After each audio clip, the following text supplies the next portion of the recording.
Hello, welcome to Hidden History and Odyssey Through Time. I'm your host, John Rodriguez, and welcome to Season 3 of the Best History Podcast north of New York City. This is episode 24 of the podcast, and the title of this episode is Personal Account of an Undesirable, the Unforgettable Story of Corporal Tony Acevedo.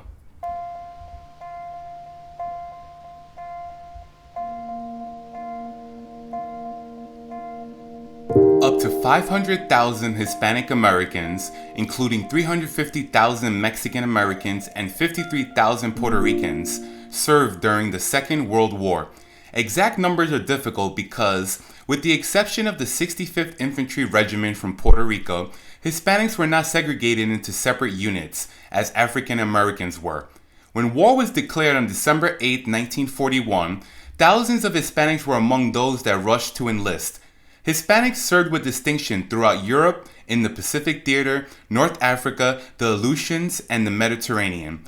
Among other honors earned, 13 Medals of Honor were awarded to Hispanics for service during World War II.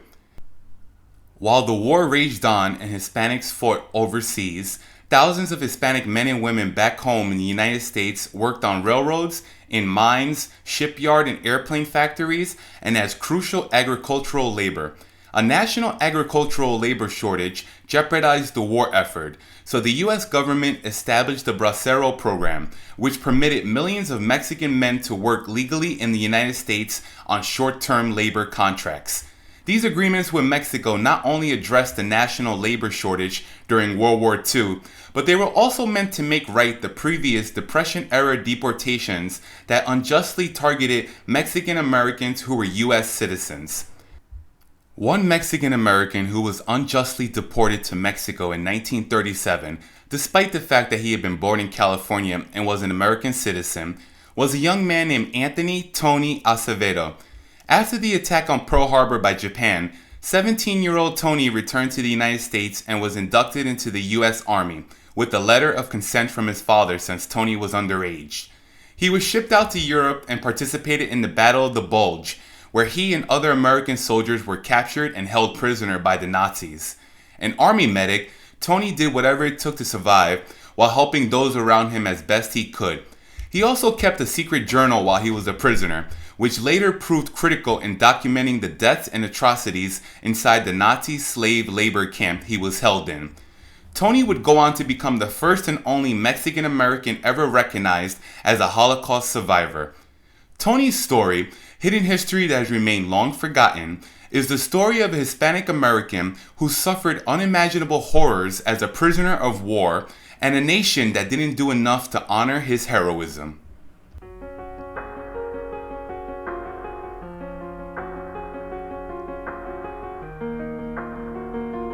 Anthony Claude Acevedo was born in San Bernardino, California on July 31, 1924. The child of undocumented immigrants, and lived in Pasadena as a child.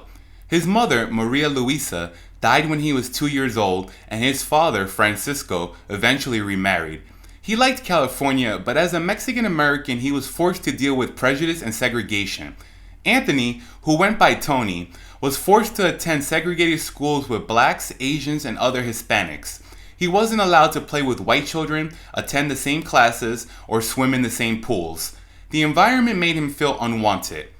During the Great Depression, as many as 1 million people of Mexican descent were targeted by state and federal authorities and strongly encouraged to voluntarily relocate or risk formal deportation.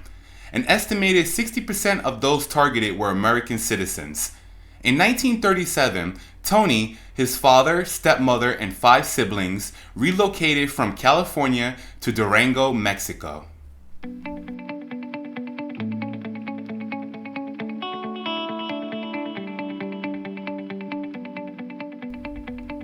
2 years after Tony and his family moved to Mexico, on September 1, 1939, Nazi Germany invaded Poland and sparked World War II.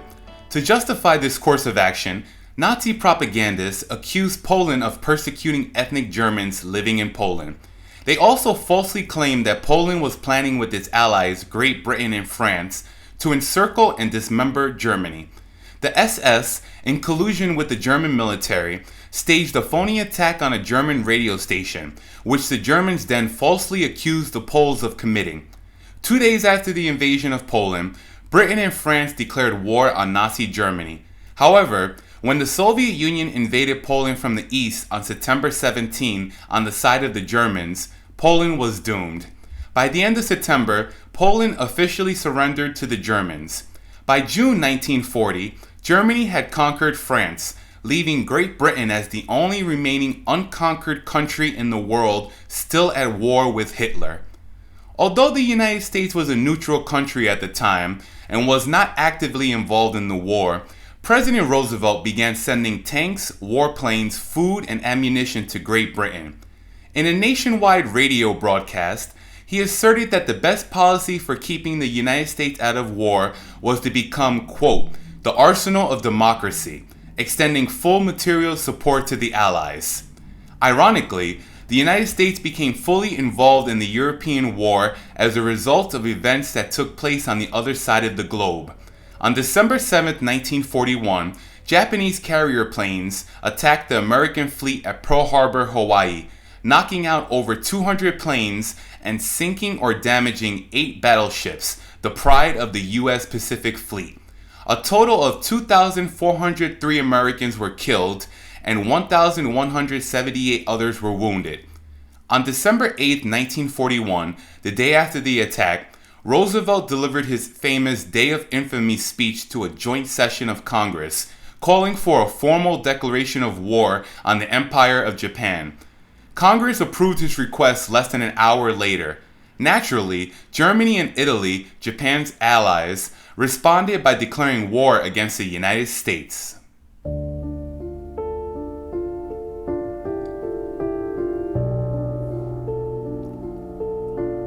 Growing up, Tony had aspirations to become a medical doctor. At the age of 17, Acevedo returned to the United States to enroll in college. However, after the bombing of Pearl Harbor, he was inducted into the U.S. Army. Since he was not yet 18, in October 1942, his father sent a letter to the U.S. Army emphasizing Tony's desire to serve as a medic and consenting to his enrollment in the military. Upon reporting for induction, Tony was informed by the Army that his education in Mexico was not enough, so he began classes at Pasadena City College. He was inducted into the U.S. Army on August 9, 1943, after completing the 3-month semester, and then began training as an Army medic. After undergoing infantry training and cramming a year of medical training into 4.5 months, he was sent to Europe in the fall of 1944 as a corporal in Company B, 275th Infantry Regiment, 70th Infantry Division. A devout Roman Catholic, Acevedo carried a prayer missal with him on the battlefield. When soldiers shared their fears with him, he taught them prayers to comfort them. Acevedo later recalled that his faith encouraged him not to be afraid.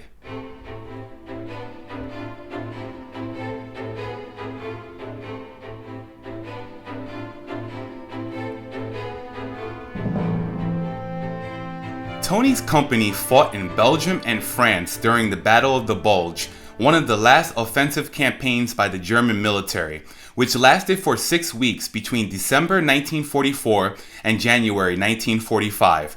The battle was particularly brutal for the 600,000 Americans who fought, and tens of thousands of Americans were killed or wounded. It was Tony's first combat experience, and he bravely tended to the wounded in the middle of machine gun fire. When the men of Company B had nearly exhausted their ammunition and strength, they surrendered on January 6, 1945. As Tony and the others trudged into captivity, they joined nearly 24,000 Americans who were captured in late December 1944 and early January 1945. They were forced to march barefoot in waist-high snow after having their shoes stripped from them so they couldn't escape, and were taken to Bad Orb, Stalag 9B, one of the most notorious camps in the German prisoner of war system, where violations of the Geneva Convention regularly occurred. At Stalag 9B, Acevedo became prisoner 27016. Gestapo officers separated Tony from the others and interrogated him, knowing information about him that he didn't think possible. Let's hear from Tony himself a little bit about that terrible situation. While we were there resting, we heard the chains being undone at the door. And so 2 guards with machine guns walked in, and then behind, a top-notch officer, Gestapo, was behind them. And we just kind of looked and thought, you must be a movie star or something. He had a nice, beautiful cat. He had a cigarette tip of the manico and his baton. He dressed with a coat, leather coat, black coat, all the way down to about his knees. Something out of the ordinary you wouldn't believe. And went around looking, staring, and using his baton to uncover the faces of some of the fellas he was looking for. And Lord behold, before you knew it, he tacked it on me. And he told me, he says, up, Rouse. And they directed me to a room. There was a table and 2 chairs. He told the guards, move out. And the interrogation started. Well, to my amazement, he started to tell me my life story, where I was born, who my parents were. And he says, what's your name? I told him my name. I see that he knew that. He knew my serial number before I even to tell it. Tony was interrogated further and tortured for any information about the Allies that he could provide. The Germans also thought Tony was a spy from Mexico, providing information on the Germans to the Americans. The abuse Tony endured at the hands of the Nazis included sexual violence, but he never gave the Germans any valuable information.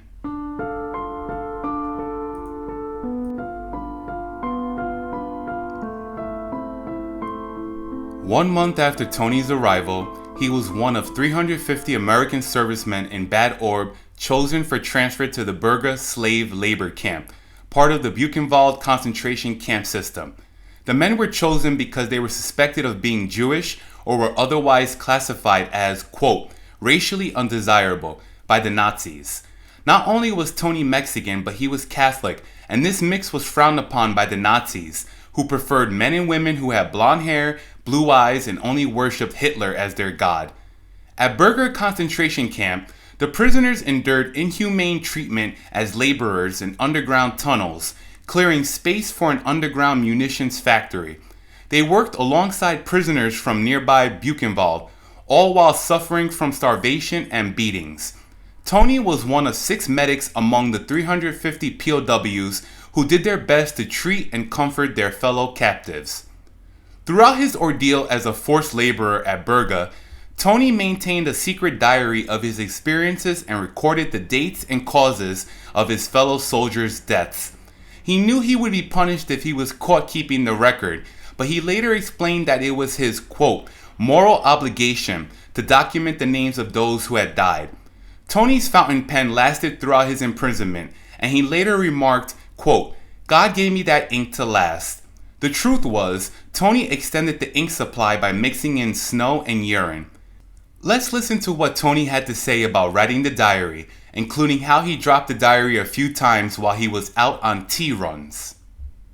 I didn't realize that maybe if I say I'm going to write whatever I can and see if it'll go through. And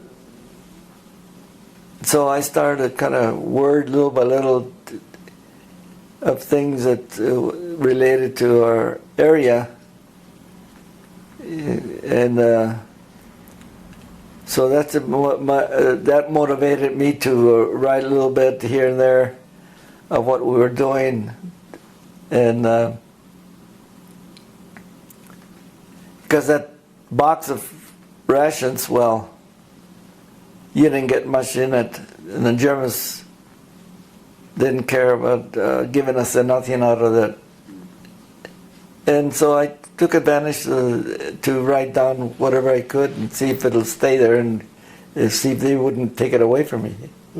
So I made a listing down the road and repeated it many times, a couple of times, of the names of the fellows with their POW number. And I did drop it a couple of times on the tea run. We call it tea run because in the morning, so we'd go pick up the barrels of water. And there was no tea, it was just sargas.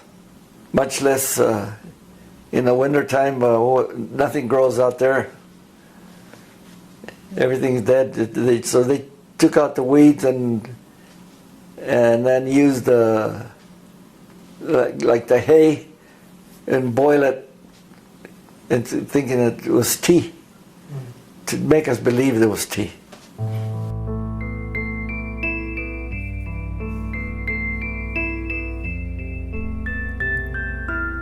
By January 1945, it was clear that Nazi Germany would lose the war.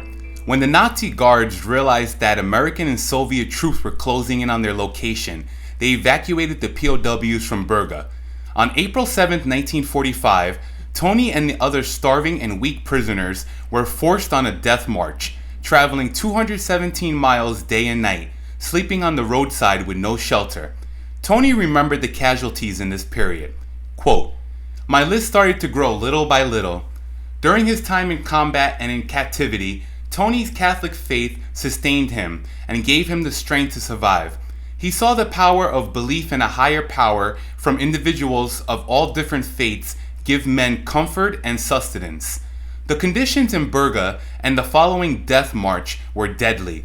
Between 70 and 86 of the 350 POWs transferred from Stalag 9B died before liberation. 70% of those who died perished on the 2-week death march after the abandonment of the camp before the approaching Allies, just prior to liberation by American forces on April 23, 1945. Tony recalled about his liberation and the moment of freedom. Quote, "When we heard our tanks, the 11th Armored Division, and the tankers started strolling by, I remember the young fellow picked me up like a feather, put me on top of the tank. I felt weak. I had lost from 145 down to 87 pounds. I was about 19 and a half years old."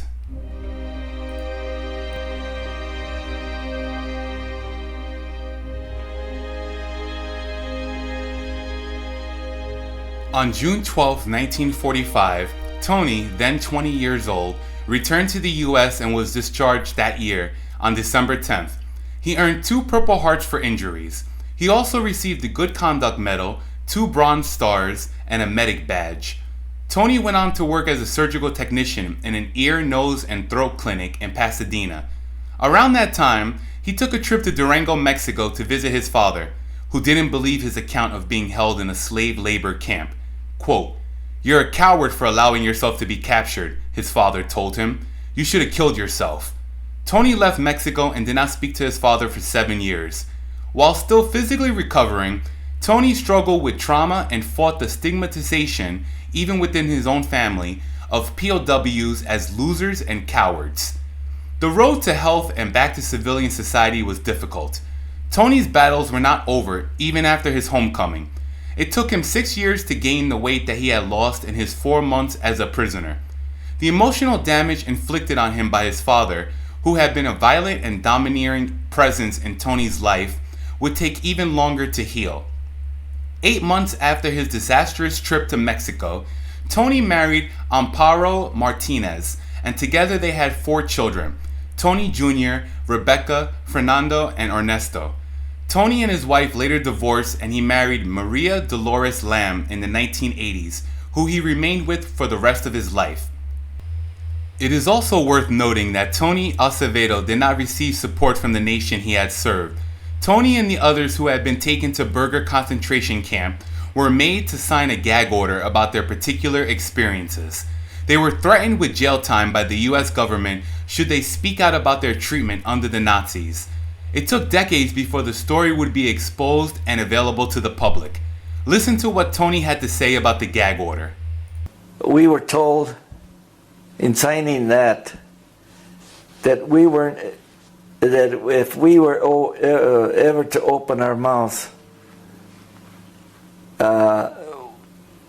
we would be federally jailed forever. That's just like a crime for saying something that we weren't supposed to say. Well, turns out what we found out later, United States was involved with Diamond Lee corporations, Ford, General Motors. They were involved with Germany, all the foreigners. And who else?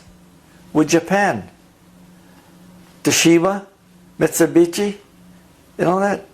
And here we would jeopardize the lives of our men that were prisoners in Japan. It didn't make sense. Later, the US government revealed that this was supposed to be a temporary gag order. However, Acevedo believed that this was a lifetime ban on discussing his time during World War II, which is why he waited so long to share his story.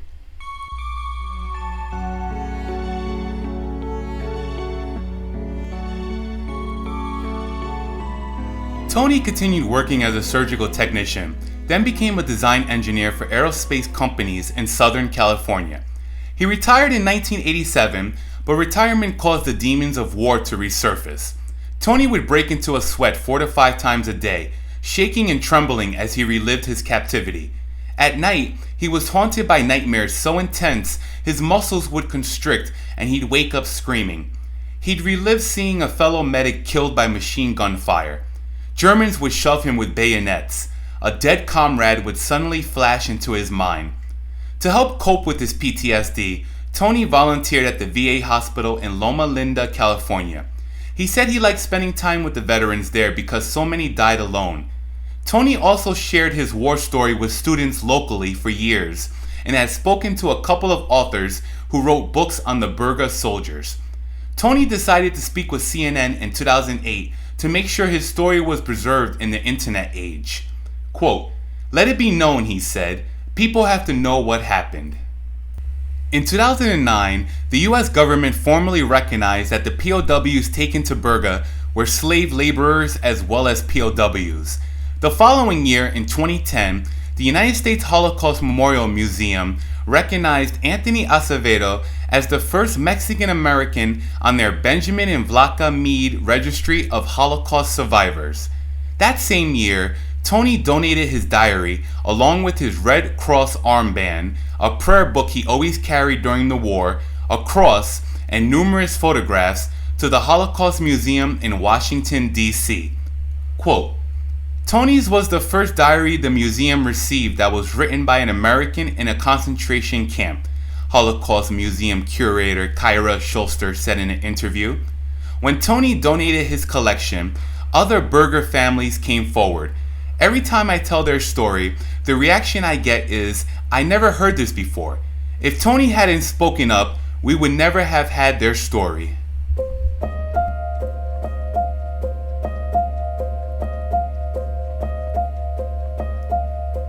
In December 2017, Tony was hospitalized with heart problems. His son, Fernando, was searching through his father's military records when he found a psychiatric evaluation from 1996 for a military disability application. Fernando's heart sank as he read through the file. Suddenly, everything made sense. His father's tremors, his waking in the middle of the night, his screams. The evaluation detailed a war crime his father could not speak about with his son. Quote, He was gang raped while the Germans laughed and became sexually aroused, the file said. He was humiliated and felt violated, like a toy, not a human being. Veteran had extremely traumatic experiences in combat and in the hands of the Gestapo, who were ruthless in their methods. When his father returned from the hospital, Fernando sat him down and showed him the file. "Oh," his father said, "I'm glad you found it." Fernando said his father paused before continuing. "I want you to tell everyone what I went through and how I struggled with the nightmares. I want you to tell everybody." Tony told his son to include the rape in his obituary so the world can understand. Quote, "This is how low man can get."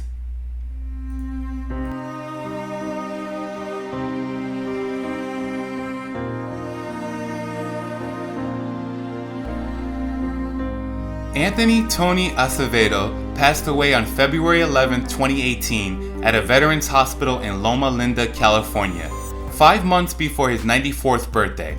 He had congestive heart failure and chronic obstructive pulmonary disease, according to one of his sons, Fernando. Tony spent more than 20 years as a volunteer at the Veterans Hospital in Loma Linda, where he died. His body was draped in a U.S. flag and prepared for a traditional honor walk, a way to treat a veteran's death with dignity. Word spread throughout the hospital that the beloved Acevedo, whose warmth and love cheered up veterans, doctors, and nurses alike, was gone. Hallways overflowed with people standing at attention as Tony was accompanied by his 4 children. Quote, "They saluted my dad all the way up and down the hallway as we were walking. 4 floors like that," Fernando said. Nurses, doctors, patients who were able to stand. Everyone was standing at attention saluting my dad. I tell you, that was really heavy. Survivors included 4 children from his first marriage, Tony, Rebecca, Fernando, and Ernesto, 2 brothers, a sister, and 6 grandchildren. His second wife, Dolores Maria Lamb, died in 2014 after more than 20 years of marriage. Tony Acevedo was buried at Riverside National Cemetery in California, near the Prisoner of War Missing in Action Memorial. I would like to end this episode with a few words from Tony himself about faith in God on the battlefield. Some of us had that courage of maintaining have faith. Prayed. I carried my prayer book and have faith. Some didn't have faith.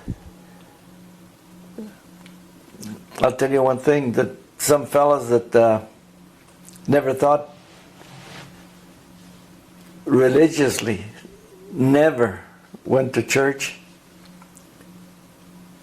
asked me to baptize them in combat. We were in combat before being prisoners.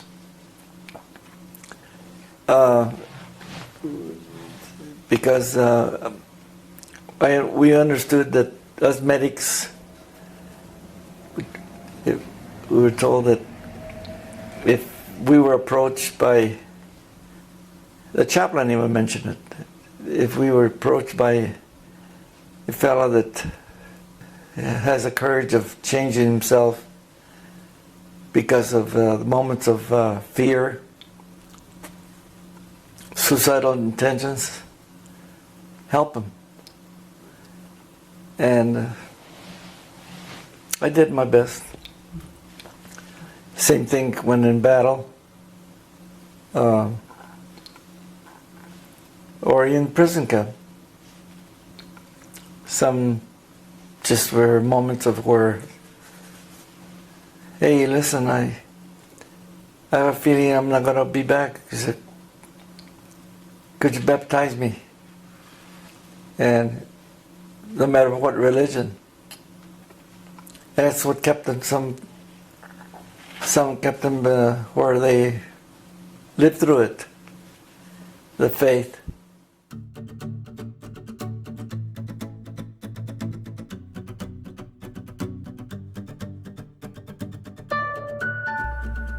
Thank you for listening, and I hope that you've learned something new today. Season 3 of Hidden History will explore the lives of veterans of the United States, as well as veterans of foreign countries historically connected to our nation, such as Britain, France, and Spain. Many of their stories have been hidden in the pages of history and deserve to be told. Pictures, newspaper clippings, and links to external articles relating to a particular episode are available on our website, hiddenhistorypod.com. Thanks again for listening. I'm John Rodriguez, and until we meet again, this has been Hidden History, an Odyssey Through Time.